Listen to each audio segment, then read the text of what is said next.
Sweet, sweet melody, take me away. Perfect.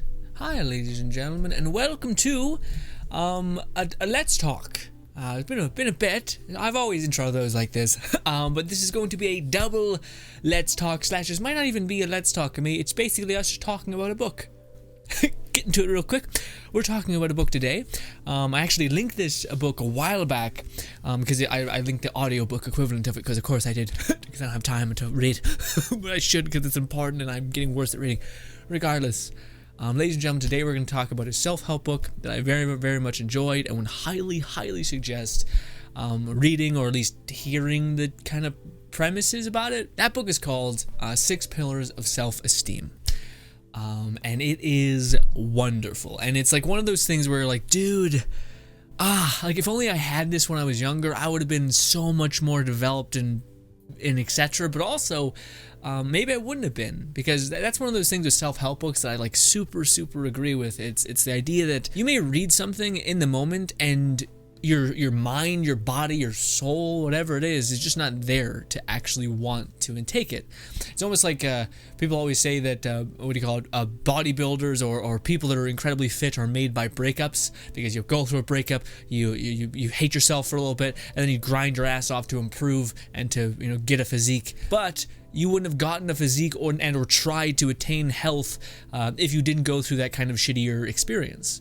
So you may, like, again, I may suggest this self-help book, and you guys may be like, I read it and it did nothing for me, because you may not have been at a place where this could have actually meant something to you and actually impacted you. Or for me, I kind of think I am, but also the way that you do the tests, activities, assignments maybe from this book are incredibly impactful, I think, because it's also modular slash self-fulfilling a little bit. So what I mean by that is some books they'll tell you like, here's this one thing, do not do this one thing or else your life will fall apart. But this book and the way that the way the 6 pillars are kind of set up, is very interesting because the person kind of asks you the question and asks you to answer it. He didn't specifically say what your mantra would be. It's just giving you the kind of background stability to ask what that may be for yourself. Also, yes, I am glowing because of the damn shirt I chose to wear. White light or just white shirts generally with my dark skin pigment they just bounce off the walls. In fact, maybe I should put on something else just so it's not obnoxious to look at me. Anyways, is that better? A little bit of, good old black, dark. This shirt is awful, by the way. I ordered it online from people I really enjoy watching, but fucking hell. It's like made of the worst paper ever. Worst cloth ever. Sorry. Back to the thing. By the way, I really need to talk about the book. I know it's very rare that, well, that's not really true. This whole series, Let's Talk, is birthed from me being like, I want to talk about something I've seen or I've felt or I've whatever. It's a therapy session, all that fun stuff. But this is also very book-centered. There will be, I think, potentially a Let's Talk / channel update coming out hopefully soon as I upload this, pretty quick after it. Because there's some stuff I need to talk about, kind of brought on by this book. But anyways, yes. So, 6 Pillars of Self-Esteem. Grin, why the damned hell did you want to read this book, or like that you even found this book? Well, actually, I've been recently falling in love with this podcast. It's made by these people who are like kind of gurus, but like not dickhead gurus. It's hard to explain. They basically have a channel called Charisma on Command. I love them greatly, think they're fantastic. But with that being said, again, like you may watch their videos and be like, this is trash, and that's fine too. You may just not be at a place where you want to watch it, or maybe it will never. Maybe you don't have the same values or the same wants, so that these may not help you. Yeah, again, the whole conundrum of self-help / learning is always that kind of battle. But anyways, regardless, they suggested this book immensely for people who want to have like a strong, confident backbone kind of level stuff, and just a good footing in that realm. And for me, confidence has always been an interesting thing because, I don't know, man, I've went through phases where I vilified it because I disliked people who I thought had it, but then I realized within time that they didn't have confidence. In fact, they probably had a lack of confidence, and that's why they were, boasting the way they were, acting cocky and all these horrible things. They were basically trying to fake it till they make it, but they were faking the things that don't get you confident. Yeah.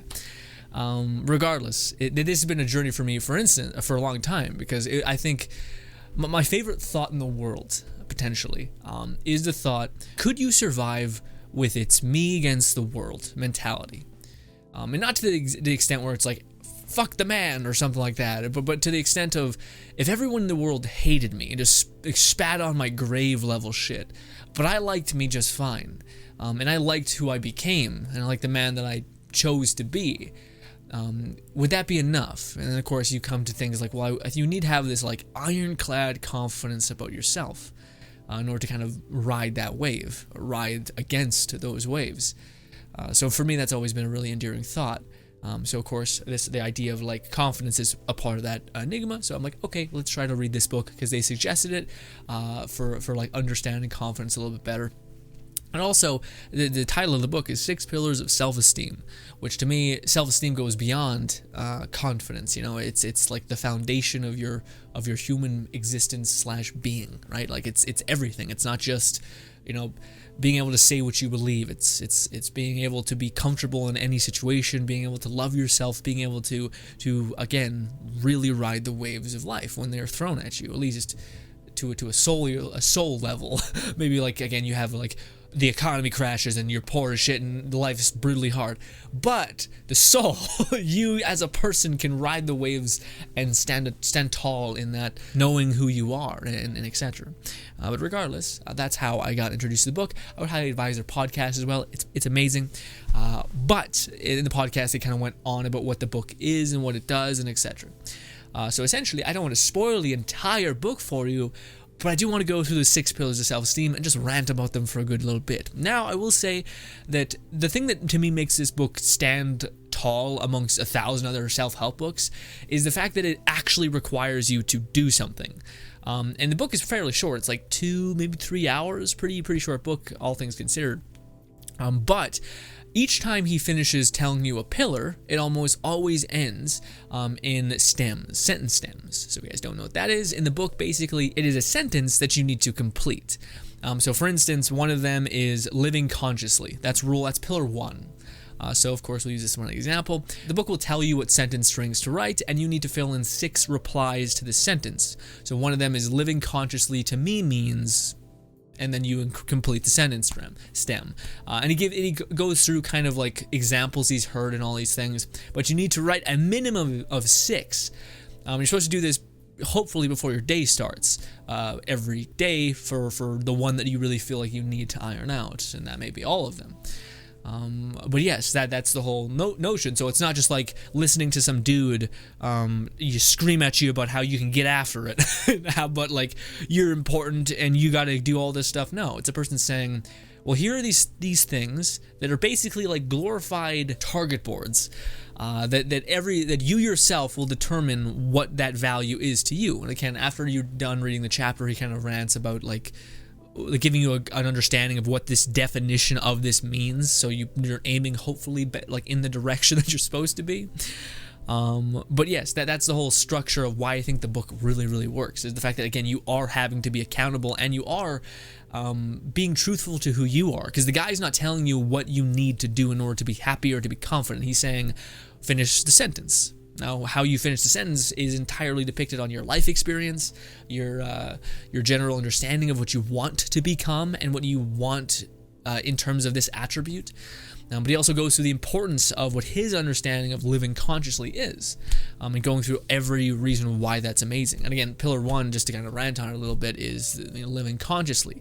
What that means to me is, you know what? I don't even need to think right now. I can actually look at what my sentence stems were. Yeah. So for living consciously, that's pillar 1. For again, the way he breaks this down is really interesting, but it's basically taking your awareness of your surroundings. That's basically it. Well, not basically, but that to me is what I got from it. It's being conscious of what is happening around you and sometimes happening within yourself. So for instance, it's, instead of being like, again, I kind of have found myself in this place where I was just going to my job, I was turning my brain off, I was listening to music, and I was just getting the shit that I need to do done. And I was just very much just trying to get into kind of like a flow state where you're just shutting down everything and you're just focusing on what you do, and then time flies and you're like, yeah, we made it, And then even other things. I started doing that with everything, where I just started like numbing myself and just kind of wanting to speed up the process of anything really that I was doing. But then, again, living consciously is taking a stock of what's going on around you. Maybe it's that you're talking with someone and you notice that a relationship with this person is different. Like maybe they're a bit unhappy right now. Maybe that you're seeing symptoms of someone holding something back. Whereas otherwise, if you're not living consciously, you're not in this moment trying to pay attention to the things around you, you would have missed.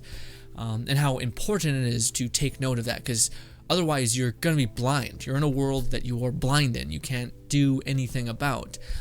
Whereas if you live consciously, you can, of course, diagnose your surroundings.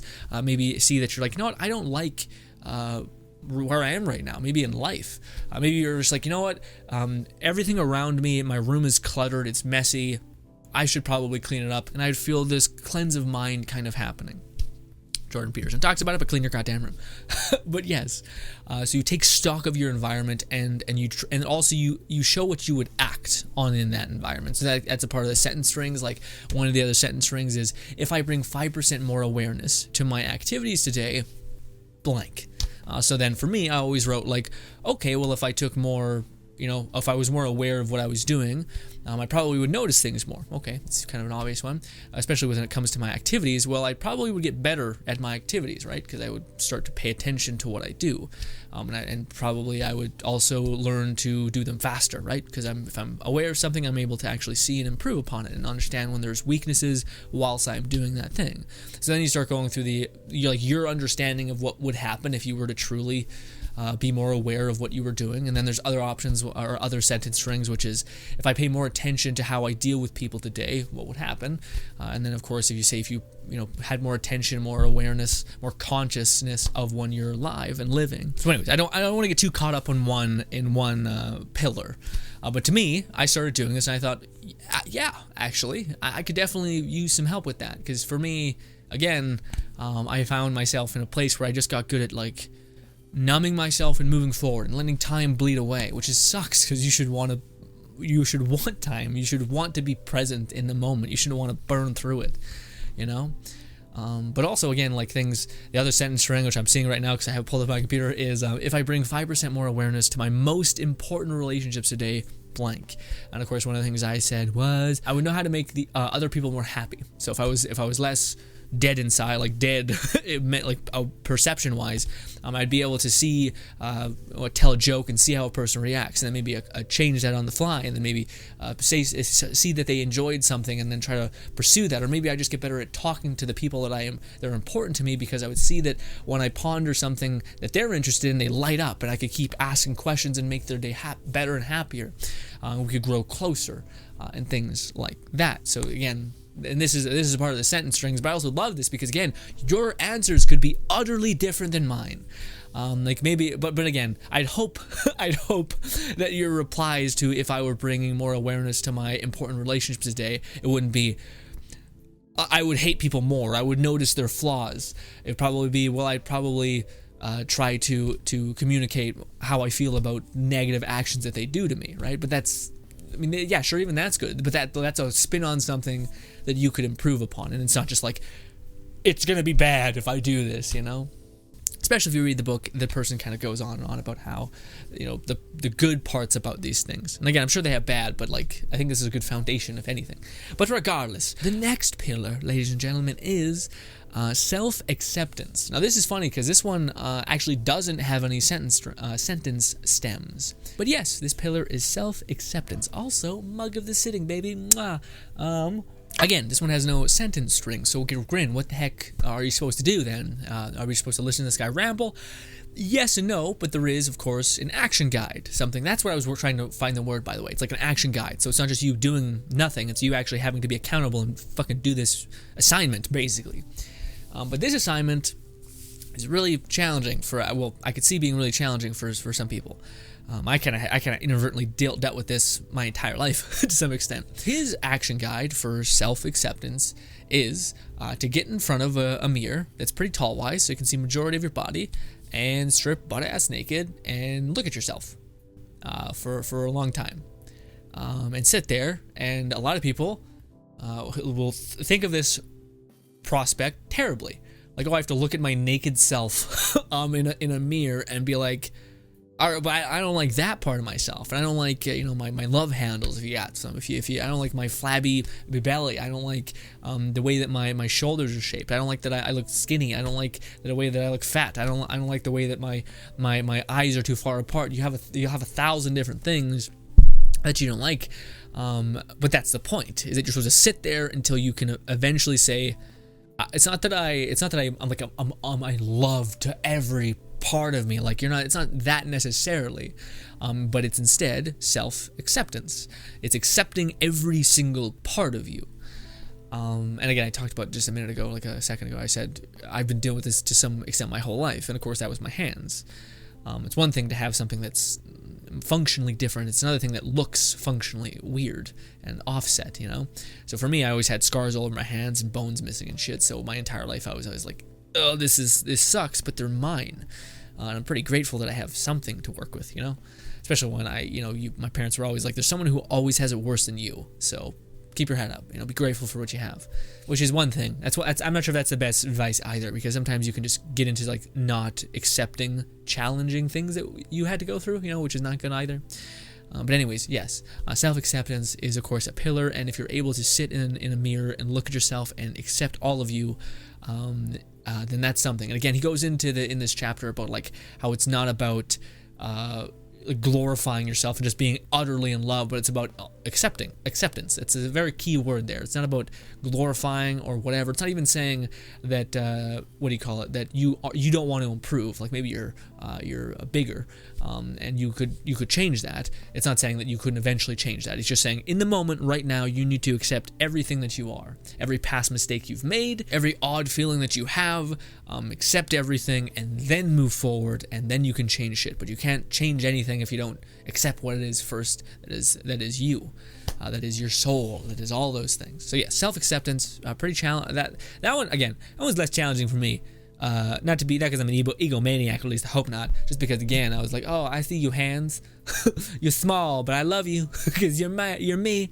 If I have an opportunity to like get cyber hands, I'd probably have to get a tattoo to remember you, because that's how much I appreciate you for making me who I am, or a part of, yeah. Anyways, now the third pillar is self-responsibility / self-respect. Yeah, and if I'm not, again, I could be getting things jumbled a little bit. And it's interesting because the reason why I wanted to bring this book to you guys for like months now, but it took a while to read because again, I was trying to not half-ass it. I was trying every single time, every time you finish a chapter, you have to do these sentence strings. Yeah, I didn't try to double up on them, so every time I finished a chapter for like a week, I went through and I did all these things. Every day I wrote, or mostly every day, I did all of these 6 at a minimum sentence strings for all of these sentences, and I found great improvement in them. But again, you gotta it's a lot to do. But that's also great, is the fact that again, you doing the sentence strings helps you be cognitively aware. So you get the self-conscious, or not self-conscious, living consciously pillar just by participating in this. What I'm getting at is like some things may have be bled into other things, so forgive me if that's the case, but this is what I remember from the pillar that is self-respect. Or self-responsibility, so to speak. This is one that I found within Jordan Peterson, which a lot of people have as well, I think. But in Jordan Peterson's, was it 12 Rules for Life? Lovely book, fucking amazing. A lot of it is self-responsibility for your own actions and where you are in the world, and not becoming, or not being. What do we call it? One of the things that I remember that stands out immensely in this chapter is him talking about the some quotes that he has all over his class, because this guy's like a teacher, philosophy, or a psychiatrist teacher for whatever. Anyways, one of the quotes that he has on his room is, "No one is coming to save you." It's brutal, but he said it's one of his favorites. And he was telling a story about one of his students coming up to him and saying, "Well, that can't be true, Doc, because the world sent me you." And then the doctor responded with, "Yeah, but the world sent me to tell you that no one's coming to save you." So it's not like I'm not here to save you. I'm here to tell you that no one's coming. So you have to pull yourself out of the tar, the muck, the whatever by yourself. I'm not going to help with shit. I'm just going to tell you that you have the capacity to do it yourself. And that's a part of the sentence strength. So of course this one, of course every other one I believe has sentence strength. It was just self-esteem that didn't. All the other ones have sentence strength, so we'll go through them. Again, the first sentence string, and they usually are quite similar, but it's self-responsibility to me means, and then you respond. And a lot of things I said were things like taking responsibility for my actions, doing what you say you're going to do. I got lazy sometimes, and I sometimes wrote similar things, written in a different way, because holding yourself to a certain standard is also what I wrote. Not giving up, another thing. Not letting your will break. All right, getting a little intense me. Being a man, also, this just masculinity thing, pulling in me with this one.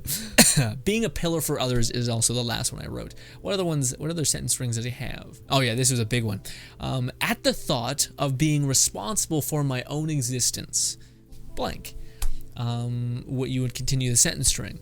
And then of course, my responses to that was, I would be a more dependable person. People would trust me more by product of me, taking responsibility for my own existence in the world. That people would hopefully trust me more because of it. And he goes on to talk about this in the chapter a little bit, but he talks about how self responsibility builds self understanding of oneself and your capacity. So again, it's kind of like for other people, if someone leans on you and gives you responsibility and you do right with that responsibility, then they trust you more and they believe in you more. But the same thing is said for yourself. So if you say, I am going to do this thing, and this is my responsibility to exercise or to become healthier or to quit this addictive behavior I have, and you do it, you build that trust and that responsibility with yourself. So that's why I kind of draw the causality of people would trust me more and I would trust me more, that kind of thing. Yeah, and then there's this another one. If I accepted responsibility for my own existence, that would mean if I say I will do something, I do it. I will have to take ownership of my situation in life. I will also have to move forward. I will have to work harder. I'll have to make no excuses. And basically it's forcing you to be like, what would that mean to me? It would mean all of these things. So again, self-responsibility, a one I love to pieces. It's again, it was one of the ones that I was so excited when he brought it up because it was something that I already believe in immensely, which is the idea of no one is going to save you. So you gotta fucking swim as hard as you can to save yourself, even if the current is painfully terrible. Even if you get sent back 10 miles, maybe life will ease up a little bit and you can reclaim that ground and you can win. That's an interesting analogy where there's a current moving past you, and that could be life where it's just relentless. You're fighting 5 times harder than the guy beside you who's in a separate lake or some shit. But maybe the current will slow down a little bit, and because you work so hard in the shit of it, when it starts to get easy, you'll fly through all of it because you'll built that strength, that durability, all that good stuff. And again, each pillar has 6 or 7 sentence strings, by the way, so I'm not showing you guys all of them. One of them for responsibility is when I avoid responsibility for my own existence, blank happens. And of course I say trust in myself goes down. What was the other one I thought? I thought something here was intense. Yeah, another one is if I accept responsibility for my goals. So then you say I would do this. Yeah, see, this is the one that kicked my ass. This is the one that Jordan Peterson didn't do. Well, he did. He's talked about it, but didn't give any action guide, which really, I think, changes the game. Regardless, for the pillar of self-responsibility, it's sometimes I keep myself passive by deadly bit of content or deadly bit of sentencing right there. One of the things that I've noticed, I was talking to my dad about it, and he brought it up, and I was like, holy shit, I do that so much. But it's how many times on YouTube per se, and I may be a part of this, my content, sorry if it is, but how many times when you're watching a YouTube video do you think, I'm not even enjoying this, I'm just watching it, I'm not laughing, I'm not feeling like my day is getting better or it's really, really enjoyable. It's just kind of something that I'm like, better watch it. And yeah, again, if I'm a part of that, I feel no bad blood between you if that's my content sometimes or all the time. I get it.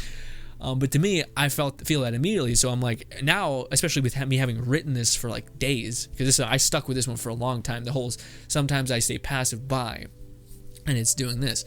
And you basically write down things that you see that keep you passive. So again, one of the things was I watch YouTube videos that I don't even enjoy, because I still want to have my entertainment, but I don't want to watch. I want to stop if I'm not enjoying this. I just want to leave. I don't need this then. I want to spend my time off that I'm enjoying something on enjoying something. So yeah. Then the other thing I also think that I also wrote down, which is how I stay passive, is not thinking about the ramifications of what I do. So for instance, maybe you spend, what do you call it? I don't know. For instance, you're watching YouTube videos. Maybe I spend so much time watching YouTube videos when I could do something else. So there's ramifications for you spending or staying passive in this sense. Maybe passive could also mean not living consciously, which is another pillar. So that could also backfire and etc. So maybe you also become less skillful at what you're doing by being passive when we are trying to get into this weird flow state kind of thing. Flow state's a weird one, because flow state you can achieve with hopefully becoming better at something. I'm more talking about just trying to get away from reality, which I can do a lot. And of course, that was the one that kicked me in the chest the hardest. I think it was the second week I had to finally write it down, which was hard for me. But it was sometimes I keep myself passive by creating worlds in my mind. And then not even writing them down, not even creating some sort of collective, so that maybe one day if I wanted to, I could write a book. At least then there could be some sort of merit in doing it. I guess there's an argument for maybe I do enjoy it, so maybe the happiness of doing it does give me some sort of levity, and there's value in that. That could be argued, but I do it far too much. I retreat to the fun times in my brain, thinking of crazy worlds and whatnot far too much.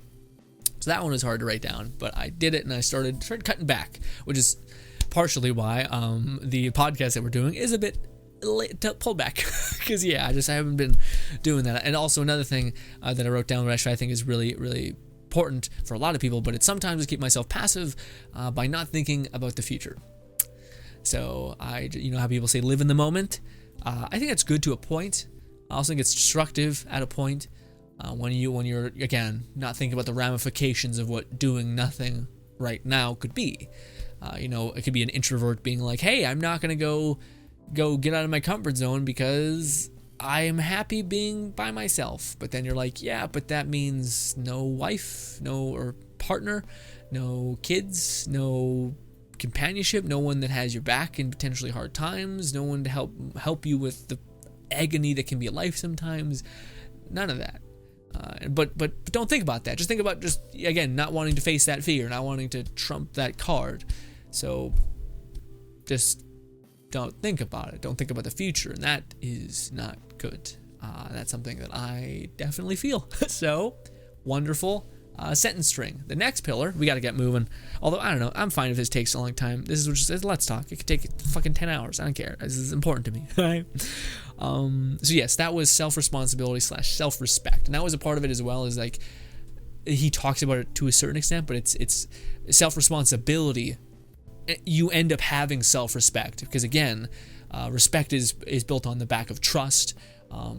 Thinking highly of this person and all these things, which you only can get if you keep your promises to yourself and to others, to doing all of these things. So, yes. The fourth pillar, my dudes, is self-assertiveness. Oh boy. This one, I feel also quite heavily.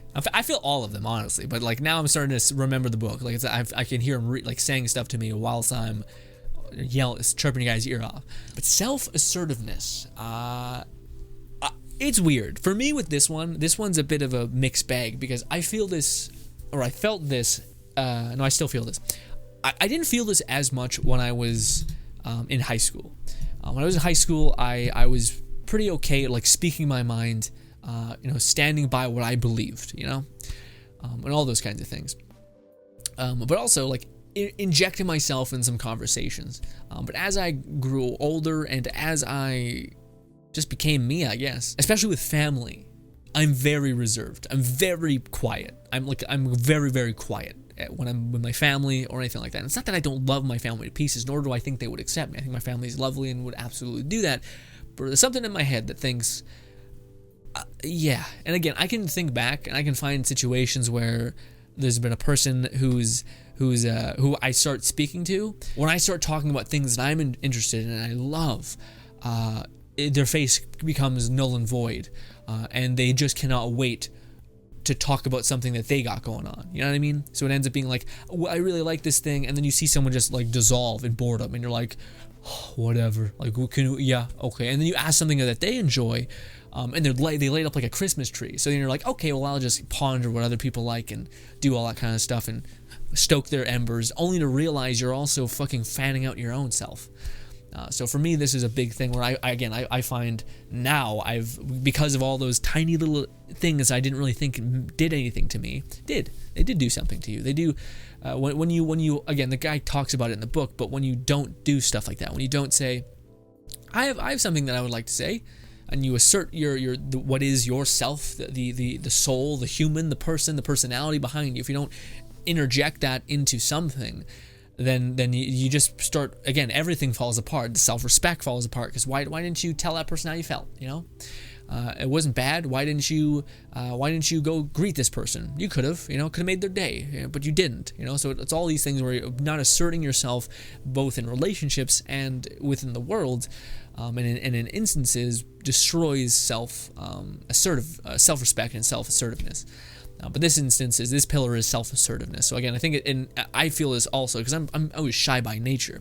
I think I still oftentimes am. But it's the idea of, again, going up and talking to someone, speaking your mind. So for instance, let's get into sentence stems. For self-assertiveness, the first sentence stem, self-assertiveness to me means blank.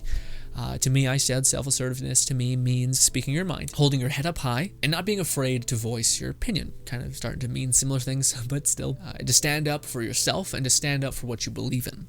I think everybody can remember a moment where something bothered you and fucked you up real bad, and you chose to not say anything. Now again, I think the guy talks about this in the book as well, is standing up for yourself, it does not mean destroying someone or like throwing or like spitting venom at someone who offended you or hurt you. It has you acknowledging that it bothered you, right? It doesn't acknowledge you saying that like, I'm right and you're wrong and you're at fault. You know, it's, at least from my understanding, it doesn't mean that. It just means being able to say, that bothered me. Why did it bother me? I'm open for a conversation, but it bothered me. And being able to say that to someone who maybe said something that bothered you. Not to say, you're a piece of shit, I hate you, you're a insert whatever thing, right? Because you could be making judgments and all these horrible things. But I think everyone can be in a situation also where you have a belief system that's counter to someone else. And yeah, again, it's like, I disagree. Sorry, I had a thought in my head that says like, well, you shouldn't shout from the rooftops about what you believe. Like, you know, it's perfectly okay, just have what you believe and that to be good enough. And sure, but it's also entirely okay to speak what you believe, because other people are doing it. You know, it's not to say that I think it's wrong to say that I am right, I am truth. You know, I don't think that's correct. But I think it's entirely good to say this is what I believe. This is what are my things, and to stand by those things and to defend those things hopefully accurately. And if you can't, then maybe your beliefs change. That's entirely okay too. But regardless, we're kind of getting a little off track. But again, the self-assertiveness, asserting yourself and what you believe. And anyways, the next sentence stem is, if I lived 5% more self-assertively today, that would mean, and of course, I say giving my opinion, speaking up. Not overthinking is also something that I do quite a lot. Not overthinking and getting out of my own way is another thing. This is a good one. If I brought more awareness to my deepest needs and wants. So this is a big one, especially for people who have like, who are like me, who are quite quiet. Like, you err on being quiet, but that's quiet is, yeah. If quiet is fine if you're just chilling. Quiet is not fine if you have something to say but you choose not to say it. Unless it's, again, well, no, even if you have something that's like edgy or like a bit bad to say, there's still a way to say it in a way that's not destructive to the other person. At least I like to hope. But regardless, if I brought more awareness to my deepest needs and wants, would help other people know how to help you, know how to be there for you, know how to deepen a relationship with you, all those things. So it's super important to just have people know what it is that you want, what it is that you dislike, what it is that you no longer dislike if you've grown and changed. So of course, for me, what did I write? Now, people would be more inclined to help me attain those said things, as well as get those things, my deepest needs and wants. And this speaks to everything, like relationships, everything. Like again, if you're in a relationship with a person and you have no idea what to them is like a foundation for a relationship, whether that's physical connection, whether that's emotional connection, whether that's commitment, whether that's whatever, right? It's super, super important. Also, my phone dinged. And of course, this one, also a grade. If I was willing to voice my thoughts and opinions more often, people would know where I stand. That's something I wrote. I would get better at talking. Also, always nice. I would feel more confident because I'm not lying to myself. I'm not holding back. I'm not like becoming timid and docile. You know, I'm standing up for my right to say something. It doesn't mean, one of the things I think I wrote somewhere here. Maybe it was in another day because I did multiple days here. I would feel better because even if nobody listened, I would still have said what I said, right? Like people could tune you out, that's fine. They can do that. But it shouldn't be at the cost of me being able to say what I believe and getting it done. Oh, and then this one's evil. Yeah, I didn't realize this one's probably the worst mental diagnosis that you can get from writing these sentences. But the final sentence for living assertively is, when I suppress my thoughts and opinions, blank. And for me, I say, I feel lesser than those who speak. So that's something where I'm like, and I end up just not saying anything. True, I feel lesser than all the other people having a conversation and talking over me and all these not horrible things, but just things, right? I feel like I don't deserve to speak. I haven't read these. There's a part of the program which is rereading what you wrote and figuring out how to best fix that problem. The other thing I wrote, which is, I crawl deeper into my shell. It's true. Ooh, and then I got real, and it says, I hate myself. When I suppress my thoughts and opinions, I start to hate myself. Ooh. I mean, for me, just to like, I was like, whoa, Grin, that's a bit rough. Yeah, well, to me, it's not what my ideal person is. Because again, I think this could change depending on who you are. But for me, I really do want to be the person that feel like that people can talk to and they can feel good about talking to, right? But I also don't want to be like the timid, shy, quiet, mute, nothing person in the corner. You know what I mean?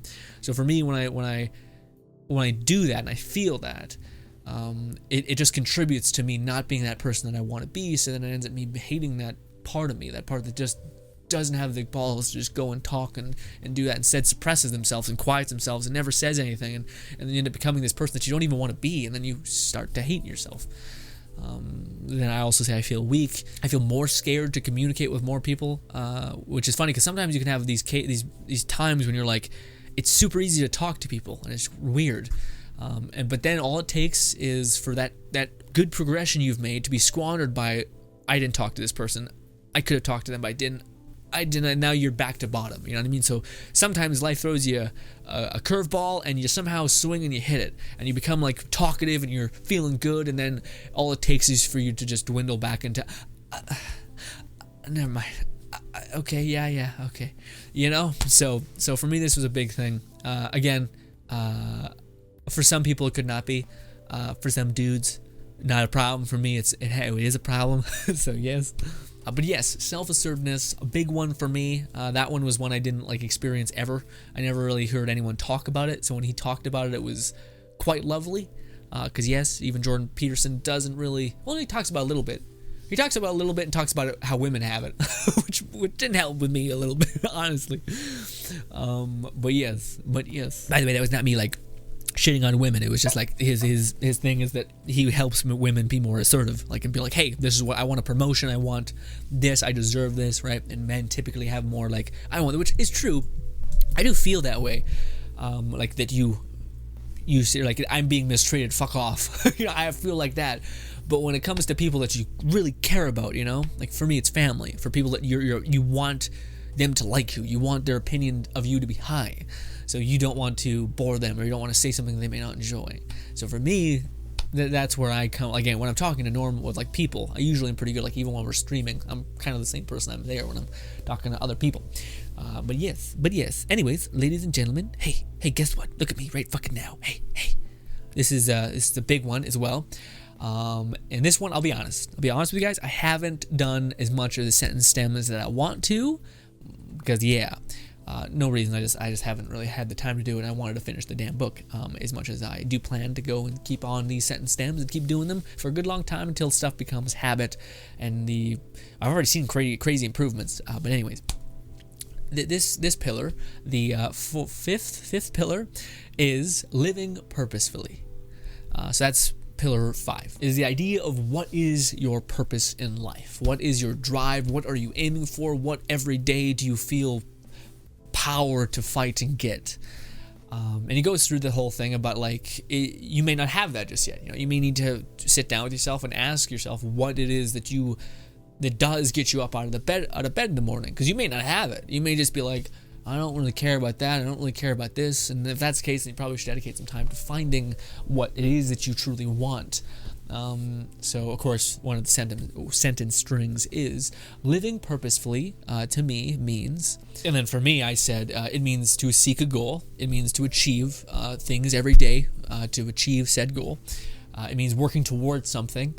To me, it's to make little improvements to, of course, get to the thing that is your purpose in life, so to speak. Also, I feel like purpose in life could shift. Again, it's just, to me, it's just something, it's a giant goal that is worth pursuing within every sense of that word for you. Another thing I wrote, which is living purposefully, to me, means to live with meaning and to move in a direction. So to not just be halted in a space and be like, okay, but instead to be like, that's what I want, that's what I feel I must do, and then you move in that direction. But also that gives meaning into your life. So for me, this may be silly to some people, but a big purpose for me, my purpose, and it's been the case for like 6 or 10 years right now, it's to be a creator, but to also create things for people. Because those guys who do not know, I was a quiet, shy kid who was terrified of the world, and found such solace and kindness in YouTube, in watching creators do goofy, fun gameplay, playthroughs of video games, doing all those kinds of things. I was able to connect with those people despite they've never talked to me, never said a word. So for me, when I grew up, I wanted to do that for others. And I fell in love with the aspect of creating and performing and being weird and making people laugh and yeah. So for me, every day I wake up in the morning, that's the bead that I'm trying to push a little bit up the hill. Because it gives my life meaning. Maybe it's weird to some people, but it is. The reason why I'm saying that is because some people could be like, you're not like successful or crazy popular on YouTube, but I don't need to be.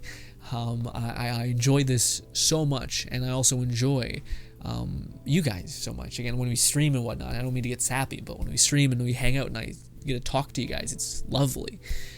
So for me, that gives me great purpose and meaning in my life, is to try to make you guys smile or laugh every day, even if it's just one person or even if it's nobody. To me, it's still something worthy of doing, to create something good and fun and interesting, but also to be there for people is a big thing. Anyways, regardless, purpose, meaning. Also, with that being said, though, I have more than one purpose in life for me. For instance, I love the idea of being there for people. Sure, that could be you guys, that could also be loved ones. My purpose in life is becoming the man that I want to be, but that man is always increasing, like what I would want that person to be.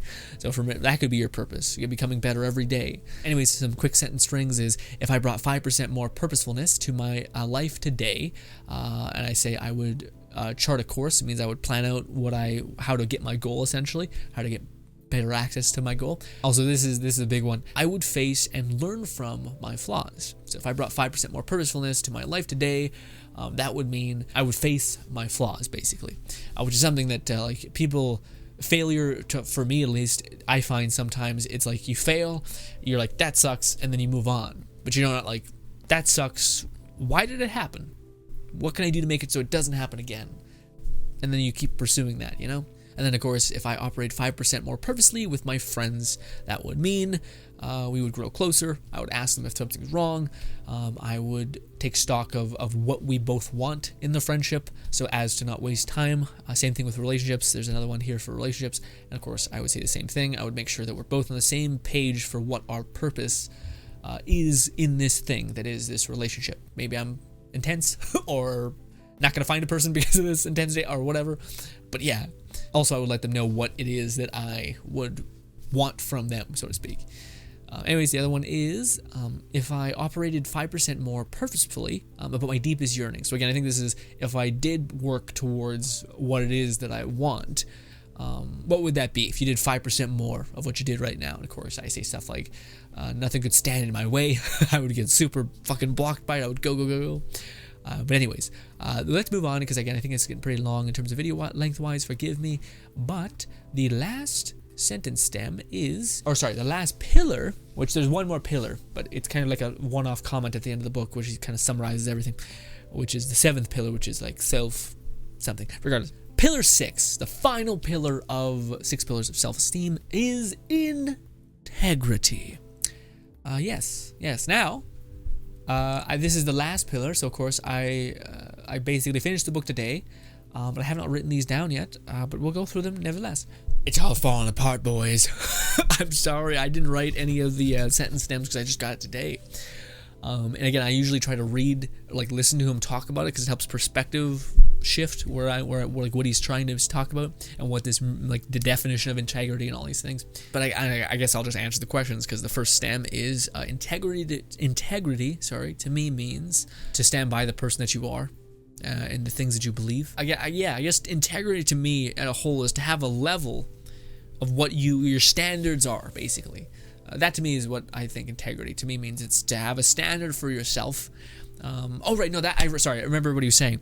He was talking about integrity meaning something to the effect of you practicing what you preach. So every time you lie to yourself, your integrity dwindles. So for instance, he gives you the example of people talk about some sort of shitty thing from Amazon, like some sort of thing that's made in China. And they say, this is poor craftsmanship. But then they go to work at whatever job they have, and then they make a shitty thing, and then they sell it to someone else, right? So it's like, well, you're not really standing by what you believe. Or maybe it's a person that acts more, for a person that's like, I believe in loyalty and being great to your partner, but then flirts with a bunch of dudes and maybe potentially cheats, right? So it's like you're not standing by these core values that you have established for yourself. You're just saying, well, I believe this, but reality, my actions don't dictate that. So every time you do that, your integrity as a human being dwindles. And your perception of yourself and your self-respect and the ability for you to assert yourself because you're caught in a lie, because you're not actually, your actions basically dismantle what supposedly is what is integral to your being and your person. So integrity is basically, to me, from remembering what he was saying, was standing by the core pillars of what you believe is. So again, if you're a person that believes in hard work, great. But then you go to work and then you don't work hard. You're the laziest one there. Then again, that falls apart. Or maybe you're a person who says it's important to be nice to people, but then you end up turning around to being an asshole.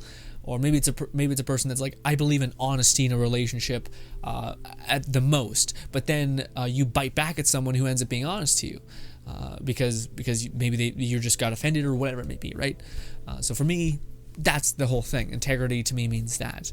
And it's interesting because he talks about integrity as it's super easy to lie to yourself basically, and to not accept that the things that to not basically own up to your own standards. But then, anyways, the other sentence strings for integrity are, if I bring 5% more integrity to my work, set a standard for myself and achieve that said standard, I would be probably less selfish about the way that I perceive things. So for instance, if someone's like, this is shitty quality, I got this thing from China and it's falling apart, blah, I'd be like, well, I've put out stuff in the world that's not perfect, but it's good enough. It gets the job done, so I'd probably try to live by what I would preach as well.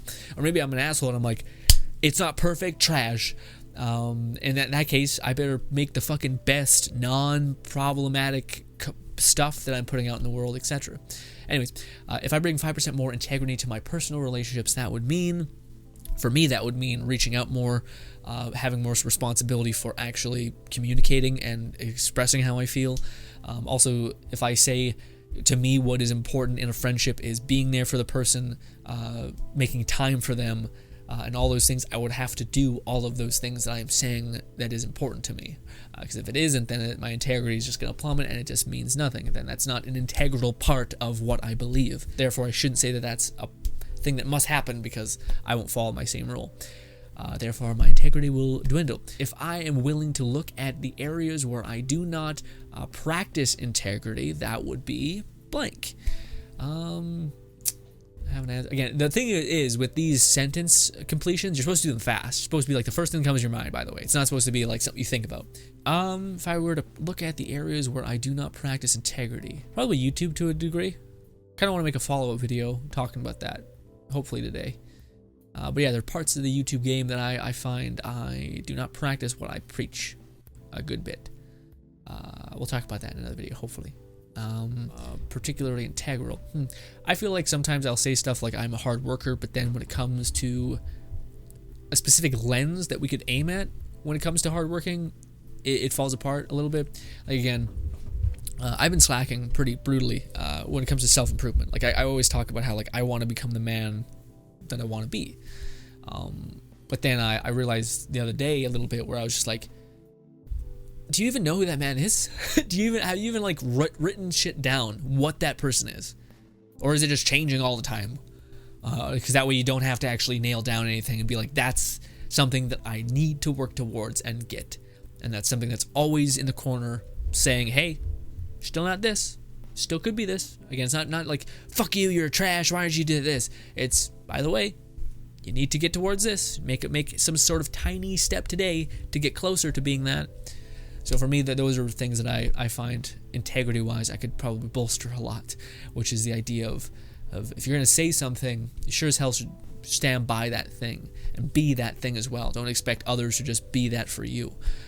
Every standard that you have for others should have for you. I kind of have the opposite effect where I have pretty high standards for me and less for others. But in this instance, again, with self-improvement recently, it's been pretty bad. Where again I need to nail stuff down and start progressing, which is also why I started reading this book. And who would have thought, that this would have been the thing that kicks my ass the most. But yes. Anyways, other things that this is important for integrity or like sentence stems are. Oh, wait, no, that's it. Yeah, hot damn, I did something. Regardless, yes, ladies and gentlemen. So that is all of the sentence stems. As well as was this not in focus the whole time? I'll be real sad. Well, it's fine actually. This is more of a podcast than this me being like hella accurate. Also, I didn't mention this, but I look a bit grubby. I could have trimmed my beard and all that stuff, but I didn't. I chose, you know what? Let's just make this damn video and call it good. But yes, ladies and gentlemen, thank you so much for your time. So yes, those are the what do you call it? The pillars, the 6 pillars of self-esteem, which again, I would highly advise this book. If you just type into YouTube 6 pillars of self-esteem, you'll find an audiobook. It's by Nathan something, or something like that. Nathan something 6 pillars of self-esteem. I would highly suggest it. Again, the one thing I feel like is weird is like the name of it, 6 pillars of self-esteem. It's almost like, oh, do you not have any self-esteem? Yikes. But it's like, no, if anything, I feel like it just gives you a better understanding of what it is that is your confidence, that is your drive in life, that is purpose and meaning in your life. You know, it helps you narrow in on those things. You may have some of these things already. Like I found with some of these pillars, then the answers came to me instantly, and I was like, oh, we maybe don't need to do this too much, you know? I still did them a shit ton, and I plan to do them more. But yeah, I don't know. To me, then there were other ones that were terrible. The ones where I was just like, man, I did not think about this. Like again, the one where it was talking about, I keep myself passive by insert. I was like, okay, yeah, okay. So now we got enemies. We got enemies that we can work towards taking down. Yeah. Regardless, ladies and gentlemen, thank you so much for your time. Hopefully, you guys enjoy the rest of your hopefully lovely day. This has been me talking about a wonderful book that I would highly advise called 6 Pillars of Self-Esteem. It's fantastic. If you're big in the self-help game, again, I think it's one of those books that's good for everything. At any point. Some books, again, self-help is like you need to have the will and the want to change in order to read it and it actually matter. Or as you could read it and be like, cool, and then you don't practice any of these stems, and then you just don't do it, right? You don't improve. Whereas I feel like with this one, because of the nature of doing it right is doing all of the stems for like a week straight or something. It does force you to be better, to find the flaws within yourself, but not even like that's a bad word sentence. If I would have heard that 3 years ago, I would have been like, I don't need any help finding flaws in myself, asshole. I do that enough. But it helps accept and narrow in and help you better aim the things that you truly do want to take down. But anyways, or just ending it, starting it, ending it, starting it. Forgive me. Ladies and gentlemen, thank you so much for your time. Hopefully you guys enjoy the rest of your day. There's a subscribe button right over there, as well as 2 videos further that way. I appreciate you endlessly. Also, if you like this video, I see you. You're perfect. And goodbye.